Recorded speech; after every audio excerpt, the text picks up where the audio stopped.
Hola, dentro de esta serie que estamos abordando acerca de los aspectos a considerar, aspectos generales metodológicos, a la hora de establecer un programa de intervención en autonomía personal para las personas con discapacidad visual, en el día de hoy les voy a exponer lo que tiene que ver con las áreas de intervención, con los requisitos y con los factores de pronóstico que podemos establecer a la hora de diseñar ese programa. Bien, lo primero que hemos de tener presente son cuáles son, valga la redundancia, las áreas más importantes de intervención en el ámbito de la autonomía personal. Tenemos la baja visión, que es el aprovechamiento del resto visual funcional que una persona pueda tener. Evidentemente, teniendo en cuenta que el primer canal perceptivo es la visión, hemos de aprovecharla al máximo posible. Ese tiene que ser el aspecto previo. Siempre que haya resto visual, siempre hemos de aprovecharlo, bien sea para tareas de punto lejano, de punto intermedio o de punto cercano.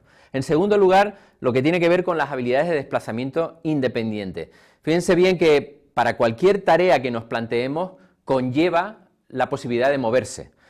Estemos pensando en, por ejemplo, aspectos de la vida diaria que tienen que ver con el autocuidado. Pues irse a lavar la cara supone desplazarte hasta donde tienes el baño. Cocinar supone moverte a lo largo y ancho de la cocina. Por lo tanto, cualquier tarea de la vida diaria supone desplazamiento. O sea que diríamos que sea un requisito, pero que al mismo tiempo interactúa de forma muy fuerte con lo que tiene que ver con la vida diaria. O sea que ambos están estrechamente unidos y es bueno hacerlo así para que le vean una utilidad a ese desplazamiento. Yo me muevo para algo.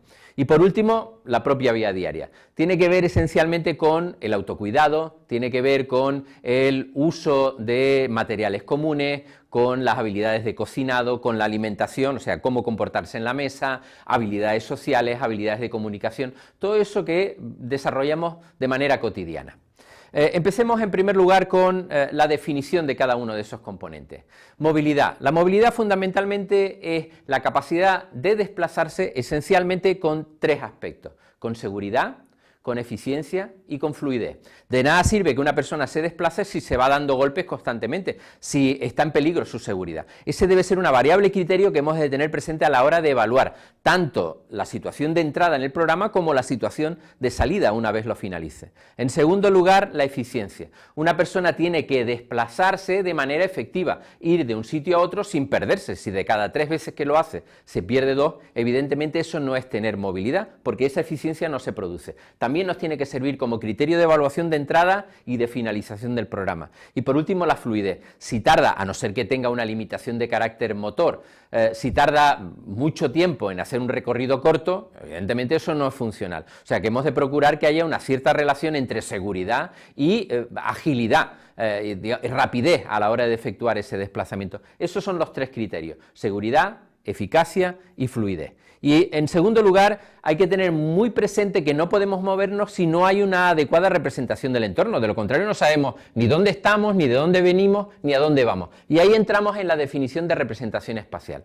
La representación espacial es un proceso a través del cual establecemos nuestra posición en el espacio y la actualizamos. Eso requiere componentes perceptivos, o sea, sensoriales, de recogida de información, y también componentes cognitivos, o sea, tengo que ser capaz de procesar esa información. Por eso hablamos siempre de 4 etapas. Una etapa de recogida de información, básicamente perceptiva, una fase de análisis, una fase de procesamiento y por último una fase de toma de decisiones. Y por último, vida diaria. Como ya he dicho, tiene que ver con todo lo que sucede cotidianamente, desde lavarse hasta el propio arreglo personal, el vestido, habilidades de alimentación, comportamiento en la mesa, de cocinado, del arreglo del hogar, del cuidado a terceras personas, etcétera, etcétera. Bien, ¿cuáles son los requisitos? Como antes he dicho, los aspectos cognitivos y conceptuales tienen un alto poder. Ahí estamos hablando fundamentalmente de elementos que coinciden con la imagen corporal, con las relaciones espaciales y temporales, con los conceptos ambientales y comunitarios. Por ejemplo, saber en un momento determinado, cuando hablamos de una manzana como bloque de casas, a lo que nos referimos, o cuando hablamos de una esquina, saber los distintos tipos de esquina que hay. También tiene que ver con la capacidad de análisis y solución de problemas. Moverse, por ejemplo, supone constantemente recoger información y solucionar problemas, o sea, tomar decisiones. ¿Qué hago? ¿Me paro o cruzo? ¿Qué hago? ¿Voy a la derecha o voy a la izquierda? Eso también tiene que estar presente en la persona y tendremos que incorporarlo en su repertorio. Y por último, las tomas de decisión. No basta con que yo sea capaz de procesar, de analizar, sino también en un momento determinado de tomar decisiones y además valorar cuál es la más adecuada en cada momento, en cada circunstancia. Los componentes psicomotores, esencialmente el equilibrio, la coordinación, la postura y el modo de andar. Ya en algún otro vídeo he expuesto en esta serie elementos que tienen que ver con estos componentes y cómo desarrollarlos. El mantenimiento de la línea de dirección, muy importante para una persona con discapacidad visual, el mantenimiento de la línea recta y la ejecución de giros, porque si no tienen el concepto de giro, si no saben lo que supone un cuarto de vuelta, media vuelta, difícilmente serán capaces de efectuarlo, evidentemente si también existe la capacidad motora para desarrollarlo.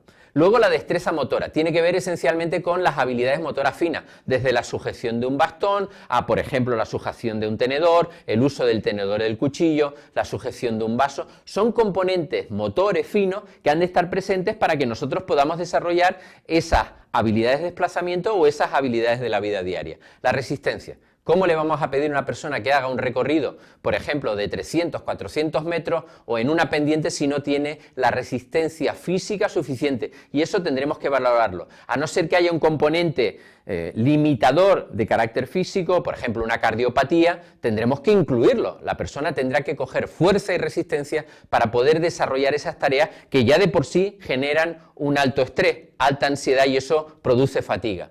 Por último, el tiempo de reacción. Eso es muy importante cuando me dicen o me preguntan, bueno, ¿a qué velocidad puedo ir con el bastón? Digo, depende de tu tiempo de reacción. A más velocidad, evidentemente, menos tiempo vas a tener para reaccionar ante un objeto, un obstáculo que te surja. O sea que el tiempo de reacción va a ser limitante en cuanto a tu velocidad de marcha.